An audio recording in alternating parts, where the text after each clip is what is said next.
पाकिस्तान एक बार फिर भारत की आबी जारियत का निशाना। दरियाई चनाब में 4 लाख क्यूसेक से जायद पानी छोड़ के भारत ने पाकिस्तानी बस्तियों को डूबने की साजिश कर डाली। चंद ही घंटों में 100 से ज्यादा गांव खाली, हजारों खानदान बेघर, खड़ी फसलें तबाह। ये है भारत का नाम नेहाद दोस्ती और हमसायगी का असल चेहरा। चोट शहर के पुल भारत के आबी जारियत के सामने डटे हुए हैं। अगर ये पुल टूट गए तो शहर के राब्ते खत्म हो जाएंगे, लेकिन भारत को इसकी कोई परवाह नहीं। भारत का ये रवैया किसी इंसानी जारियत का मजहर नहीं। जब चाहे पानी रोक ले और जब चाहे पानी खोलकर हजारों जानों को खतरे में डाल दे। ये सिर्फ सैलाब नहीं, ये भारत की आबी दहशतगर्दी है। भारत की जानिब से दरियाओं में जो पानी छोड़ा गया है सतलुज में और रावी में, उसके बाद इस वक्त सिचुएशन जो है वो काफी संगीन है।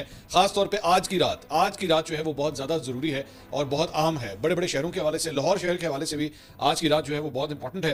अब तक की इतलात के मुताबिक ये जो इतना बड़ा रेला आया है उसकी वजह से हिफाजती तौर पर हेड कादराबाद बंद जो है उसको, एक बंद को जो है वहां पे धमाके से उड़ाया गया है।